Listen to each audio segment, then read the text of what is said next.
Il est 14h à Paris, dehors la ville est morte. Les rails de train ont commencé à se tordre et bloquent le pays.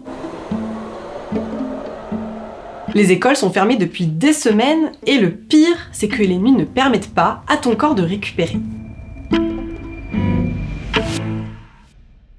Bon, nous, on est en 2026, mais ce scénario que vous venez de voir, on le connaît depuis des années, il nous pend au nez. Les vagues de chaleur récentes nous l'ont rappelé, oui, les étés seront de plus en plus chauds. Canicule! Et on a vu passer ce fil du compte X Météo Village qui nous a interpellés. On a essayé de leur demander un peu plus d'informations, ils ne nous ont malheureusement pas répondu. Non.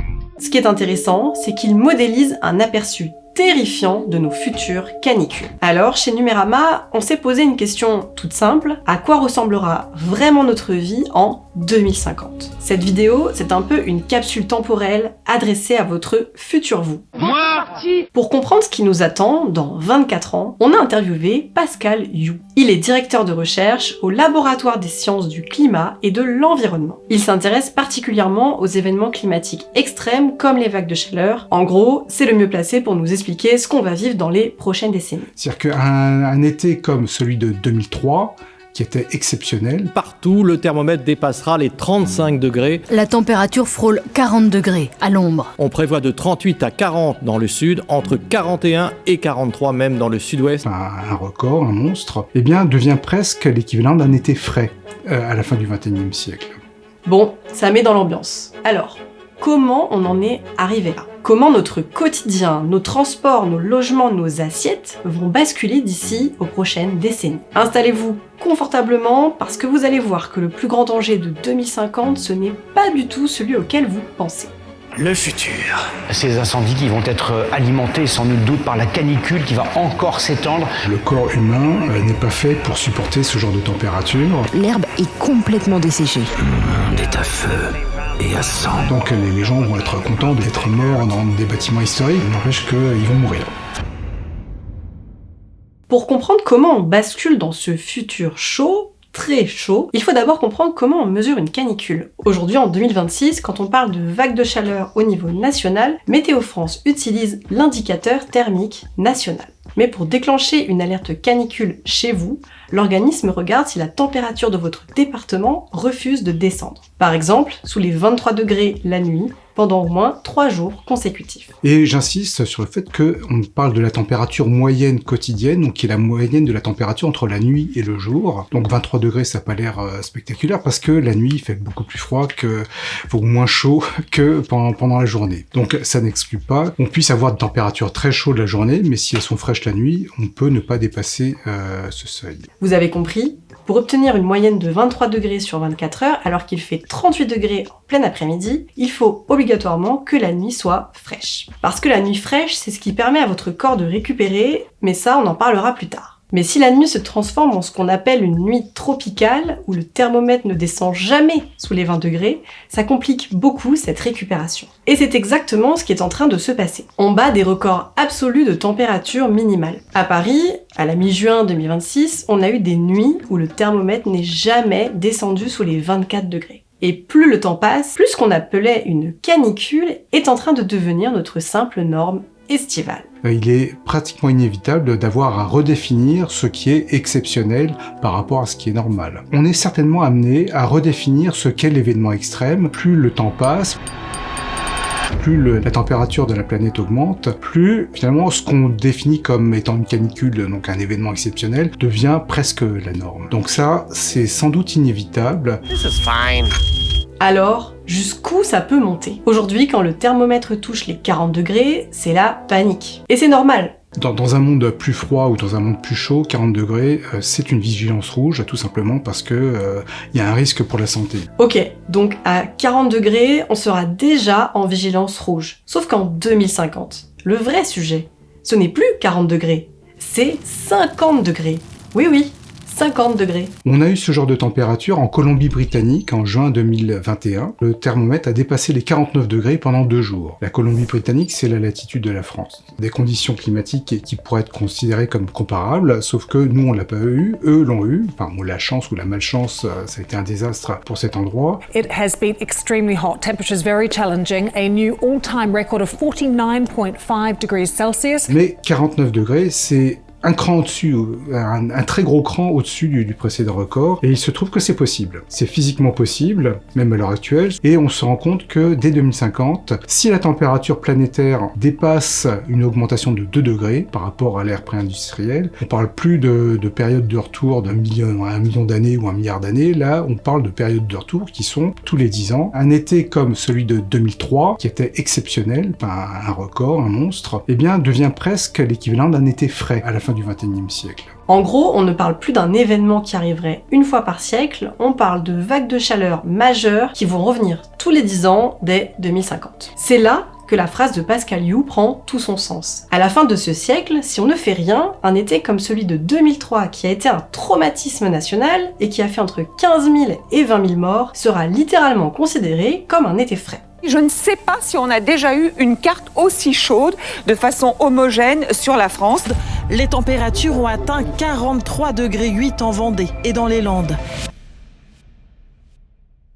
Bon, les chiffres sont posés. Maintenant, plongeons concrètement dans la vie quotidienne en 2050. À quoi ressemble une journée à 50 degrés en France? Comment fait-on pour que la société continue de tourner quand l'air extérieur est une fournaise? Eh bien, c'est une panne systémique. Tout notre quotidien va être impacté. L'horloge affiche 7 heures. Pour comprendre la réalité de 2050, oubliez les grandes théories, regardez simplement votre réveil. En juillet 2050, votre routine du matin est morte. Dès l'aube, l'air est déjà lourd, étouffant. Vous devez partir travailler, vos enfants doivent aller à l'école. Mais dans une France à 50 degrés, ces deux piliers de notre vie quotidienne vont tout simplement prendre un mur indépassable. Les écoles sont fermées.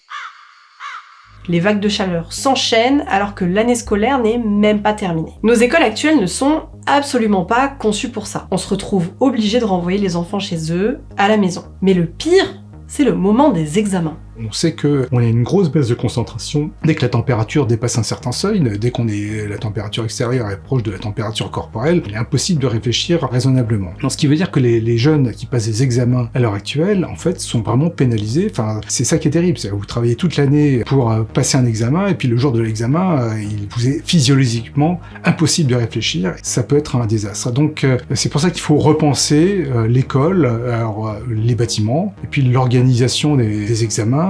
Bon, ok. Et vous voulez vous rendre à votre job. Si vous travaillez dans un bureau sans clim, vous allez passer vos journées à calfeutrer les fenêtres avec des stores ou des draps mouillés pour gratter un semblant de fraîcheur. Et tu fais ça sur toute la vitre. Mais si votre métier se passe dehors, si vous êtes sur un chantier ou dans les champs, là, on change totalement de dimension. On passe de l'inconfort au danger de mort. C'était dur ce matin de se dire allez je vais travailler mais il fait super chaud. Ah bah il fait trop chaud mais on n'a pas le choix. Ça m'a réveillé une fois quand je travaillais à la raffinerie, je fais une malaise à cause des chaleurs. Après le travail pour les gens qui sont dehors, l'agriculture, les gens qui construisent des bâtiments, là ça devient plus problématique. Là on peut dire oui on veut leur donner à boire mais ça suffit pas non plus. L'insolation, le cancer de la peau lié à l'insolation est aussi important. Donc distribuer de l'eau ne suffira plus à protéger les ouvriers et les agriculteurs d'un environnement devenu physiquement hostile. Et si les agriculteurs ne peuvent plus travailler la journée?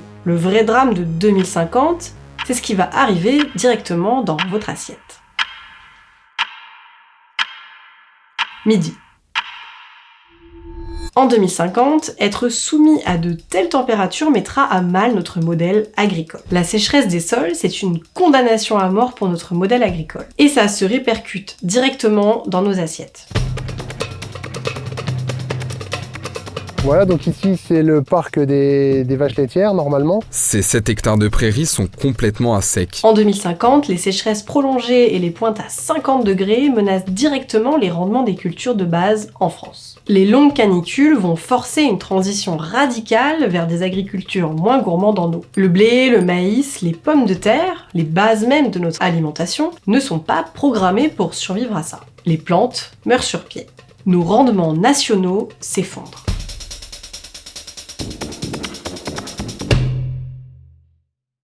Certaines productions ont déjà migré vers le nord de la France, c'est le cas des vignobles. Mais aussi des tomates, qui ont aujourd'hui quitté l'Espagne et sont désormais cultivées en Picardie. C'est aussi le cas des cultures de salade, courgettes, carottes, olives ou figues. Dans le sud, on est maintenant capable de cultiver des plantes dites tropicales, comme la patate douce. Pour les agriculteurs qui n'ont pas voulu adapter leur production, la seule solution c'est de changer les périodes de semis et de récolte. Certains légumes, fruits ou céréales, autrefois produits pendant l'été, devront être produits plus tôt dans l'année, au printemps. Encore faut-il que les sols ne soient pas asséchés. Car oui, on va percuter un autre mur invisible, les réseaux d'eau. En plein été 2050, la gestion de l'eau devient une zone de guerre logistique. Les nappes phréatiques ne se remplissent plus autant l'hiver.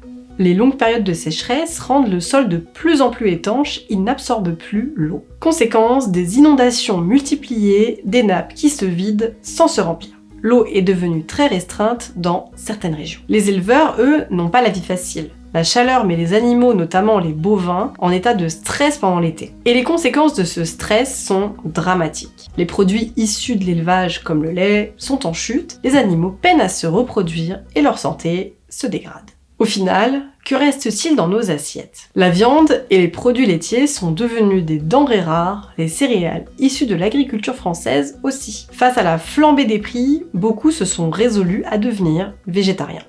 Avec la réduction du nombre de parcelles agricoles, on importe davantage de produits alimentaires, mais on en exporte de nouveaux, notamment à nos voisins espagnols, toujours friands de nos bonnes tomates cultivées à Amiens. 18h, votre journée de travail se termine, la chaleur est à son maximum et vous n'avez qu'une obsession, rentrer chez vous ou fuir cette fournaise.